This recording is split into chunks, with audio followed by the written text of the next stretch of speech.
Jai Hind everyone, my name is Hina Sharma and today here I am in front of you explain Kabir and Raidas painting जो कि chapter number 3 Mughal School of Art उसकी एक important painting है. Before the painting description आपको ये points जो हैं वो important करने पड़ेंगे. Title Kabir and Raidas means जो painting का name है. Then artist is Ustad Fakir Ullah Khan. Medium artist used watercolors for this painting and in technique tempera. Time period is 1640 AD. ये शाहजहां का टाइम पीरियड है and you can write this also. Collection presently कहाँ पे है? ये national museum new Delhi. Subject matter this painting shows two saints of that time Kabir and Raidas. ये जो दो सेंट इनको दिखाया गया है यहाँ पे शाहजहां के टाइम पीरियड में ये जो सेंट थे बहुत फेमस थे और they are shown in a very domestic environment. When you see the environment in this picture तो आपको क्या लगेगा कि बिल्कुल एक डोमेस्टिक सीन के अंदर उनको बैठे हुए दिखाया गया है.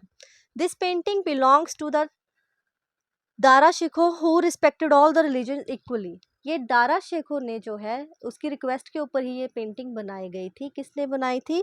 उस्ताद फ़कीर उल्लाह खान ने.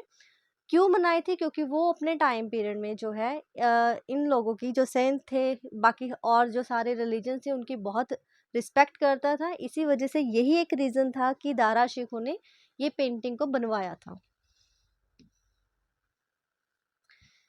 In this horizontal tempera painting, horizontal you can see कि आप इसको स्टार्ट ही कहाँ से करोगे? हॉरिजॉन्टल. पहले आप इसको कॉम्पोजिशन में लिखोगे कि ये हॉरिजॉन्टल है या वर्टिकल है.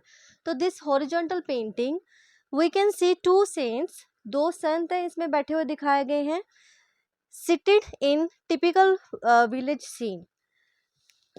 Kabir has been shown weaving the clothes out of his hut. ये उसकी हट है और ये कबीर की फिगर है. उनको कैसे बिठाया गया? उनकी हट के बाहर क्लोथ को बुनते हुए.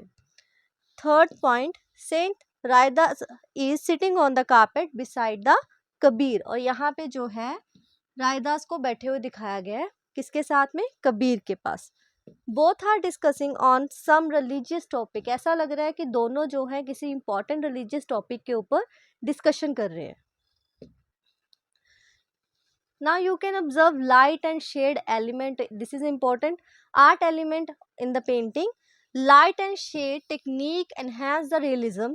एक रियलिटी जो है वो वहाँ पे क्रिएट कर रही है. वो कहाँ से रिप्रेजेंट हो रही है?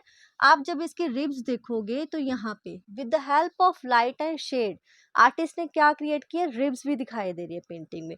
More over you can feel see the light and shade in the hut also. Both the saints have tied turbans on their heads. अब दोनों के सेंट्स के जो ऊपर टर्बन है उनको टाई किया हुआ है. As saintly grace clearly shown on the face of both संत. जो एक रूहानी जो संत के ऊपर फेस के ऊपर रूहानी नूर होता है वो हम इन लोगों के ऊपर उनके फेस के ऊपर देख सकते हैं. The painter seems to be successful in making the picture with numbers shade of only brown, white and black. कि एक ही जो तीन जो कलर्स हैं इनकी ही मिक्सिंग के साथ टिंट एंड शेड के टोन के साथ उन्होंने जो है नंबर शेड जो हैं वो क्रिएट किए हैं. सिर्फ कौन कौन से कलर्स यूज किए? Black, white, brown. All on the all the four sides you can see two colours. दो कलर्स के साथ ही जो पेंटर ने है ये बॉर्डर क्रिएट किया हुआ. तो मेनली उन्होंने ब्लैक एंड गोल्डन जो था वो इस बॉर्डर के लिए क्रिएट किया था.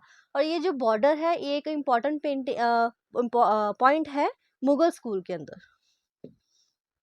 ह्यूमन वैल्यूज मतलब ये इसकी जो मॉरल वैल्यूज है इस पेंटिंग से वो हमें क्या मिलती है? First one is simple living, high thinking.